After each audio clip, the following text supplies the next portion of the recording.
Hello, everyone. Good morning. George DeSantis here with a look at the market. Today is Tuesday, January 14th. I didn't get to do this on a weekend, um, so I decided to do it this morning before the market opens, if I can get it all done. Uh, and before we begin to take a look at stocks and indices, etc., let's take a look at the disclaimer and just take a look, read, realize that this is not an attempt to give any particular person professional advice, investment advice, because I'm not a professional investment advisor. I do this for my own purposes, and then I put it on a YouTube video so that others can take a look if they wish to. But certainly you need to do your own research and make your own decisions with the help of a professional advisor, if that's what you need. So let's begin to take a look at some charts. The S&P 500 weekly chart, first of all.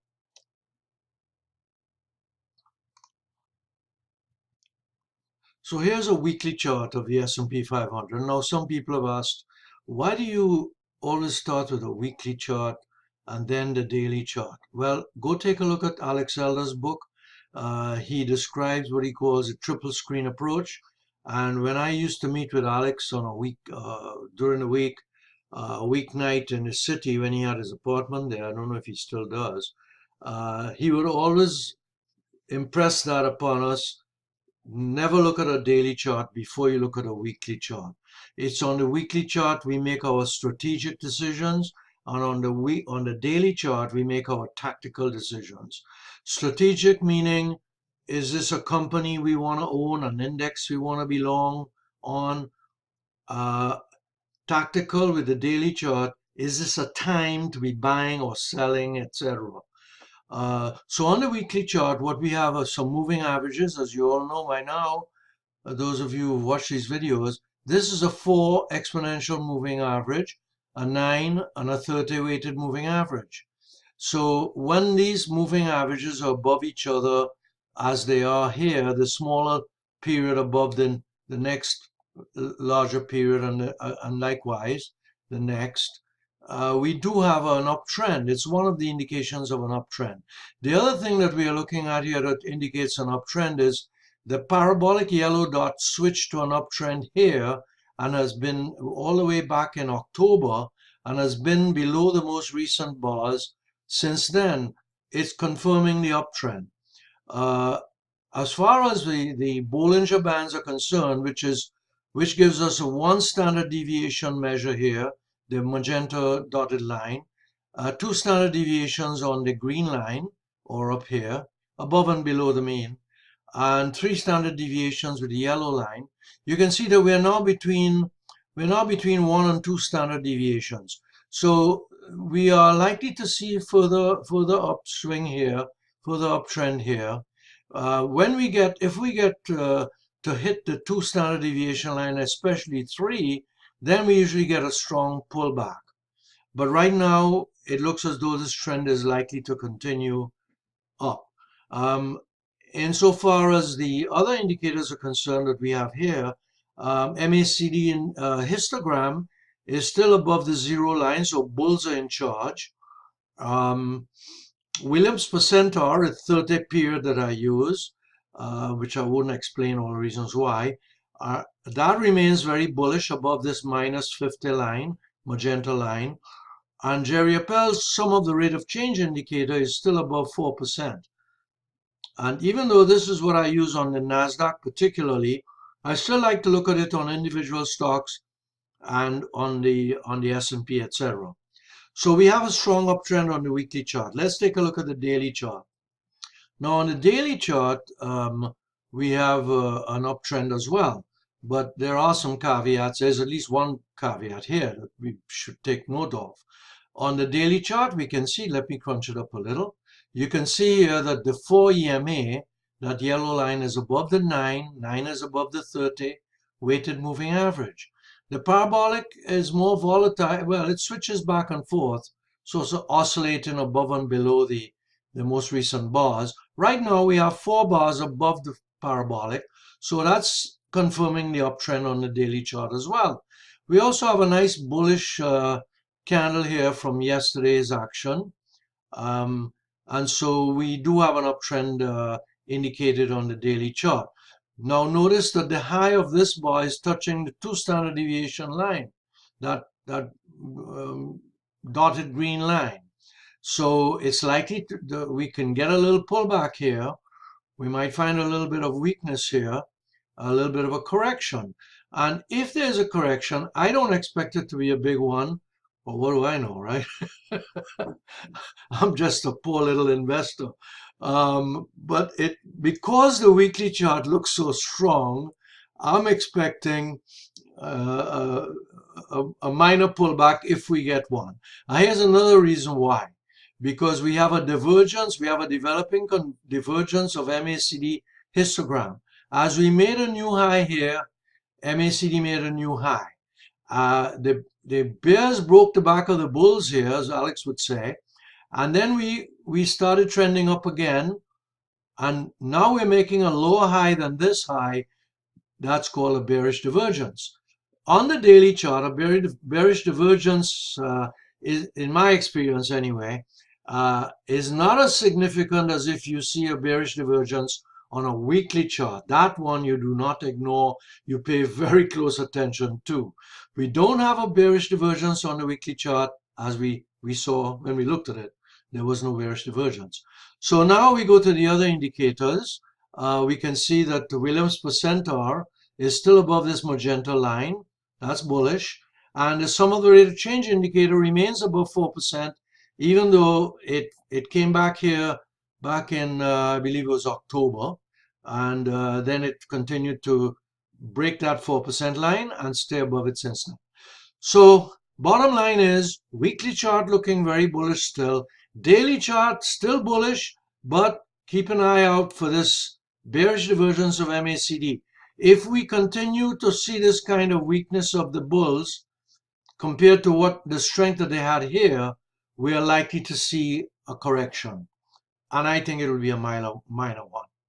Now, before we leave the S&P, one more chart to look at concerning on TC2000 is this Ishimoku chart. This is called an Ishimoku cloud. This area sort of predicts what the market should be doing in the future, and so we could see it's anticipating a further uptrend here, which is nice to know. It's bullish, and we're also bars are closing above the cloud, which is bullish. You can see that this started happening way back in October, and that's when many of us became a lot more bullish. I wasn't fully invested until this started happening. All right, so that's as far as the S&P is concerned on the TC2000 charts. Now, continuing with the general market before we get to individual stocks, take a look at the new high, new low index. You can see that it's still very bullish. We're still trending up here. So that's indication that the market is looking pretty strong. New high, new lows, the new high, new low index is a pretty good leading indicator.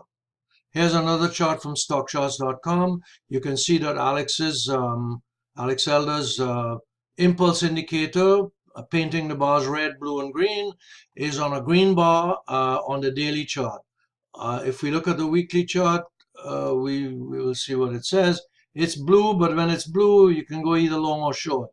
And since these trend lines are looking so strong here in an uptrend, I would say we don't go short here at all.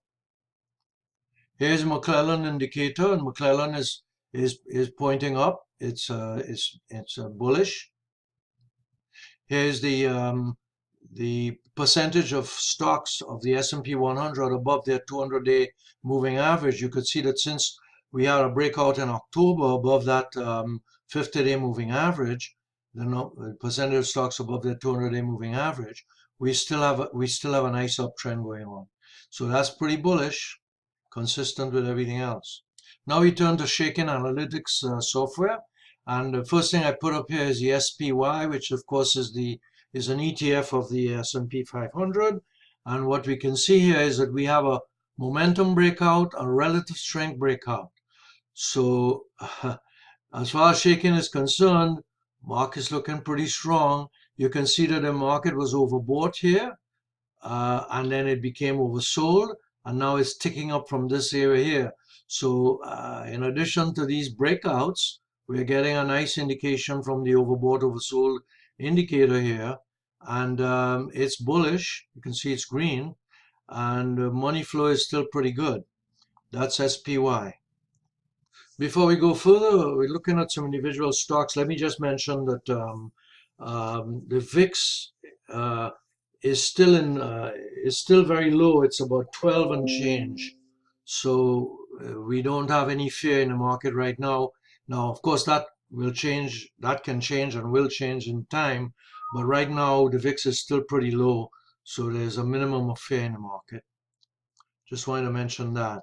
So let's look at some individual stocks on Chaikin Analytics. First one, we'll start with is Tesla. I said to you last week in an email that I think this is a 10-bagger from this low of about 225.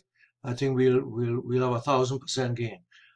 I think that this stock reminds me a lot of Dell Computer that I made a nice fortune on. It was a 10-bagger when I sold it in 2000, yeah, about 2001. Actually, it was 2000, yeah. In any case, you can see what Tesla is doing here. A lot of money coming in. We have a nice run up here. The reason for all of this, there are lots of reasons. I won't take the time to go into it now because we want to look at some of the ones. Let me look at a few other stocks with you. So this is a list that I've looked at before. It's a list of stocks that I either own now, have owned in the past, or might own in the future. So if we look at Accenture, you can see that I don't own this one right now, but you can see that it's oversold and it's starting to tick up. I don't like the fact that relative strength is still in negative territory here. So I don't have it. I have Microsoft, and you can see Microsoft, I think, is overbought at this time, or is it? No, it's actually oversold and ticking up from an oversold region. And so I still own Microsoft. I have some covered calls on it. XLK is one of those ETFs that I own. And you could see it was overbought and it's ticking up. Oversold, rather. I get confused with these oversolds, overbought. You can see that it's ticking up again. This thing was up like 40-something% last year, I believe, if I'm not mistaken. I pay because it contains all those payment systems, Visa, MasterCard, etc., American Express, Stone. The fact that it was in negative territory here in terms of relative strength, it seems to be now trending up above this long-term average, so I like that. Visa, I don't own it right now, but it's looking very strong again. You can see that it's now bumping up against that long-term trend line. Let's see. Apple, of course, is a big holding, biggest holding that I have, and I've had it for a while. And so you can see what it's doing here. Fantastic. I do have some covered calls. Terry's helping me with that, but I don't know what to do with those. Anyway, I always have to ask questions. Let's see what else. Here's Adobe. I used to own Adobe, but don't now. Nice uptrend and becoming oversold. So, and look at the money flow. Money flow is coming in. It's now changed personality, as Chaikin people would say, went from negative to positive in terms of relative strength. So that's good. This is Target. I own Target.